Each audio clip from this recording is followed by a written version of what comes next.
मैं सच कह रहा हूँ, टीजर के बाद अब मेरी उम्मीदें बहुत ज्यादा बढ़ गई हैं। क्या है कि टीजर से पहले टॉक्सिक के जो भी वीडियोस आए थे, खास करके लास्ट वाला, उन्होंने हाइप को डाउन कर दिया था। लेकिन इस छोटे से टीजर में इन्होंने मूवी को लेकर बहुत कुछ बता दिया है। टीजर में यश के 3 लुक दिख रहे हैं। इसके अलावा जोकर को लेकर ये लोग खास इंटरेस्टेड दिख रहे हैं। और इतना सब दिखने के बाद भी इन्होंने एक भी हीरोइन को नहीं दिखाया। तो फिर चलो टीजर को frame by frame break down करके इन सारी चीजों पे और मूवी की कहानी पे बात करते हैं। तो टीजर के शुरुआत में हम राया को किसी प्राइवेट प्लेस में एक पार्टी में देखते हैं। इस जगह के आसपास दूर दूर तक कोई और चीज नहीं है सिवाय जंगल और समंदर के। और इससे ये पता चलता है कि ये स्पेशल लोगों के लिए बनाई गई है, एप्स्टीन फाइल।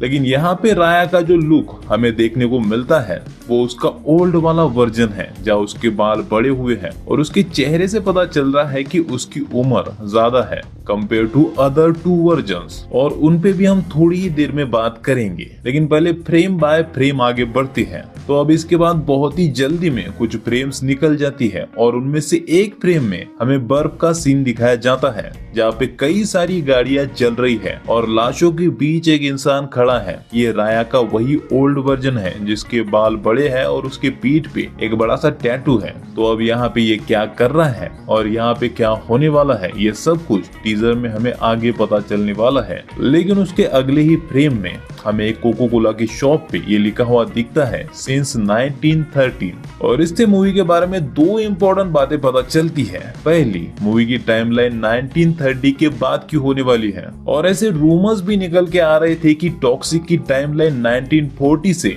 1970 के बीच में टेक प्लेस करने वाली है। तो ये शॉप उसे ऑलमोस्ट कंफर्म कर देती है। खैर, इसके जो 3 डिफरेंट लुक टीजर में दिखे हैं उनके वक्त हम टाइमलाइन पे भी अच्छे से बात करेंगे, क्योंकि ये तीनों लुक वाली बात मुझे बहुत उत्साहित कर रही है। लेकिन इस कोका कोला वाली शॉप से एक और शॉकिंग बात जो पता चलती है वो ये है कि 1915 से पहले इंडिया में कोई कोका कोला की शॉप खुली ही नहीं थी। 1950 में पहली बार इंडिया में कोका कोला की पहली शॉप दिल्ली में खुली थी। यानी कि या तो ये जो हमें प्लेस दिख रहा है ये इंडिया में नहीं है या फिर ये एक मिस्टेक है। खैर, अगला शॉट हमें रॉयल सर्कस का दिखाया जाता है और इसका मूवी में बहुत इंपॉर्टेंट रोल होने वाला है। इनफैक्ट इसके कई सारे सीन हमें दिखाई देती है और इसके टिकट का भी एक सीन दिखता है। और यही नहीं बल्कि कियारा आडवाणी का जो कैरेक्टर है उसमें भी वो सर्कस में ही दिखाई गई थी। और टीजर में ऐसे कई सारे और भी सीन हैं जहाँ की जोकर के मास्क वाले गुंडे लड़ रहे हैं। इनफैक्ट राया भी टीजर में आगे एक जोकर का हाथ काटता है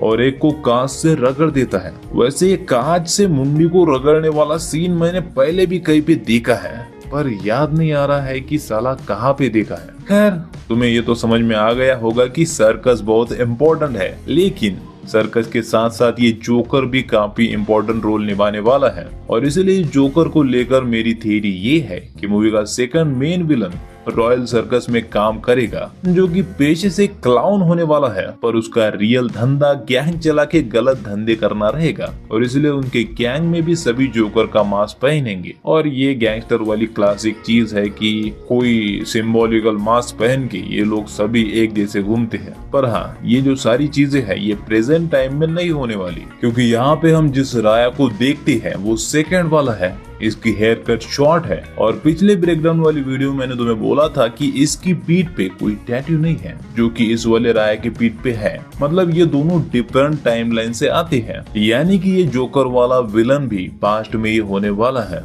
वैसे यश का तीसरा वाला लुक जो कि बिना दाढ़ी मूंछ के है वो काफी डैशिंग है और उसकी बात भी हम आगे करने वाले हैं। फिलहाल अगले फ्रेम की तरफ बढ़ती है, जो चाइना के किसी लोकेशन की तरह लग रहा है, जहाँ टेम्पल में कोई रिचुअल किया जा रहा है और ड्रैगन भी है। और इधर इस सीन में ये क्लब भी चाइना का ही है, इन सबके चेहरों से ही पता चलता है। और पहले मैंने सोचा कि इस फिल्म का चाइना से क्या कनेक्शन हो सकता है, ये तो गोवा में है ना। लेकिन फिर टीजर में आगे बर्फ का ये सीन आता है और जब मैंने इसे डिकोड किया तो मुझे लगा कि कनेक्शन तो हो सकता है। है। तो पहले उस बर्फ के सीन को डिकोड करके मैं तुम्हें बताता हूँ और फिर इस प्लेस का और चाइना का टॉक्सिक से क्या रिलेशन हो सकता है इस पे बात करेंगे। तो कल जो पोस्टर आया था उसमें भी हम राया को उसी बर्फ में देखते हैं और टीजर में ऐसे 2-3 फ्रेम है जिसमें पहले तो कुछ गाड़ियां बर्फ से जा रही है, फिर कुछ प्लेन्स आते हैं गाड़ियों को बॉम्ब से उड़ाते हैं, उसी प्लेन से कुछ लोग पैराशूट से उतर रहे हैं और गन लेके इन ब्लैक कपड़ों में खड़ी जो गैंग है उनकी तरफ बढ़ रहे हैं। मतलब कि इससे ये साफ पता चल रहा है कि राया अपना माल कहीं से लेके आ रहा था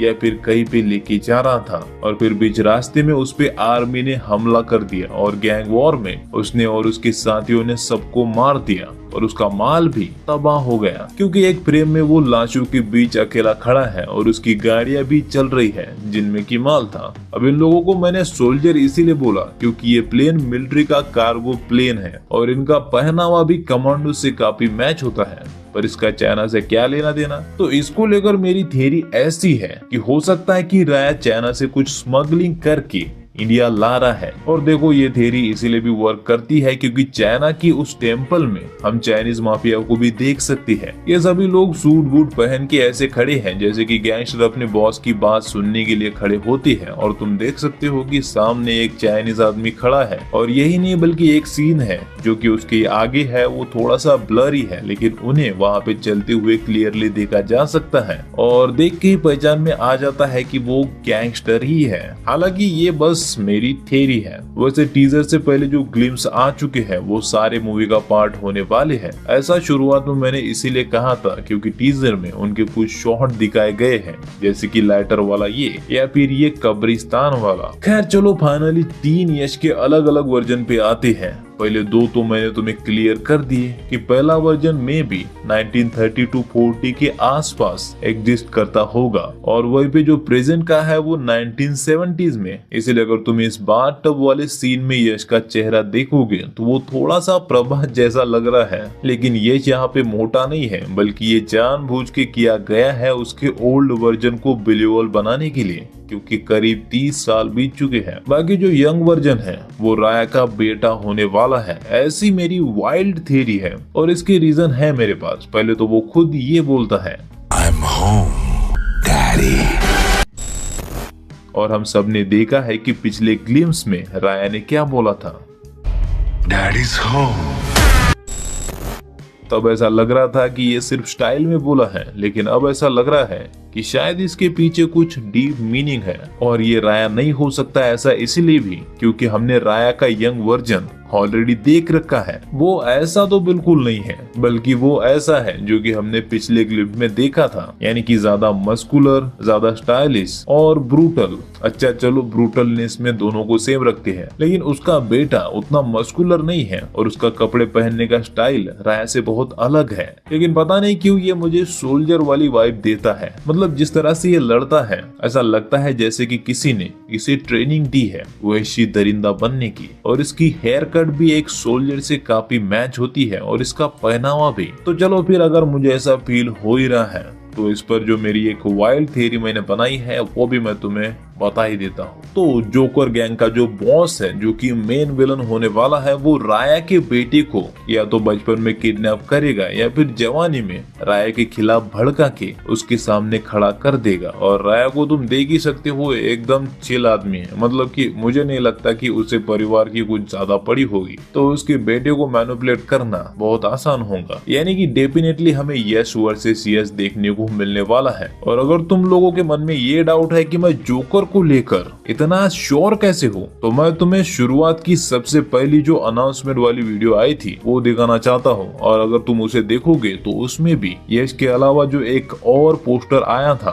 मोशन पोस्टर, वो जोकर का ही था। वैसे मैं जानता हूँ कि टीजर में एक भी हीरोइन के ना दिखने से लोग कंप्लेंट कर रहे हैं कि सालों तुम्हारे पास इतनी सारी एक्ट्रेस है, फिर टीजर में डाला क्यों नहीं एक भी सीन। लेकिन पर्सनली मेरे लिए जो टीजर में दिखा उतना काफी था और मेरे हिसाब से सभी एक्ट्रेस को नहीं दिखाया, मतलब मेकर्स उनके लिए कुछ और सोच रहे होंगे शायद। तो लास्ट में मैं यही कहना चाहूंगा कि मुझे टीजर बहुत अच्छा लगा सीजीआई को छोड़ के। बाकी तुम बताओ तुम्हें टीजर कैसा लगा। और हाँ, धुरंधर 2 या फिर टॉक्सिक, इसका जवाब भी देते जाना क्योंकि अभी दोनों का टीजर आ चुका है तो जवाब देने में आसानी होगी। Bye bye.